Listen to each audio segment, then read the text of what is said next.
پورا ملک اس وقت بارشوں کی لپیٹ میں ہے۔ لاہور شہر میں بھی تیز بارش کا سلسلہ جاری ہے۔ کئی فیڈر سٹرپ کر گئے ہیں۔ سڑکوں پر پانی کھڑا ہونے سے ٹریفک کی روانی شدید متاثر ہوئی ہے۔ تفصیلات لیں گے بول نیوز کے نمائندے عبد الرحمان سے۔ جی عبد الرحمان۔ بالکل لاہور کا موسم جو ہے اچانک تبدیل ہوا اور ابھی جو ہے موسلادھار بارش کا سلسلہ جو ہے شروع ہو چکا ہے۔ بڑی تیز بارش ہو رہی ہے اور بڑی تیز ہوا بھی چل رہی ہے۔ یہاں یہ بتاتا چلوں کہ لاہور شہر کا درجہ حرارت جو ہے وہ 28 ڈگری سینٹی گریڈ ہے۔ آج صبح سے ہی آسمان پر بادل چھائے ہوئے تھے اور آپ دیکھ سکتے ہیں کہ بارش کا جو تیز ترین بارش کا سلسلہ جو جاری ہے۔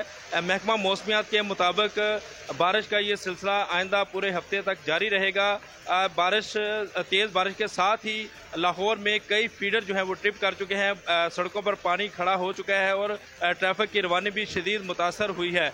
تاہم جو شہری ہیں وہ اس موسم کو بھی بھرپور انجوائے کر رہے ہیں، کیونکہ کافی دنوں سے یہاں پہ لاہور میں حبس کا دور تھا۔ تاہم جو تیز بارش کی وجہ سے جو ہے وہ جو شہری جو ہیں وہ ان کے چہرے کھل اٹھے ہیں۔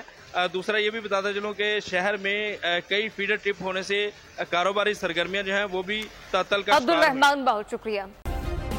سبسکرائب کریں اور بیل دبائیں تاکہ کوئی خبر رہ نہ جائے۔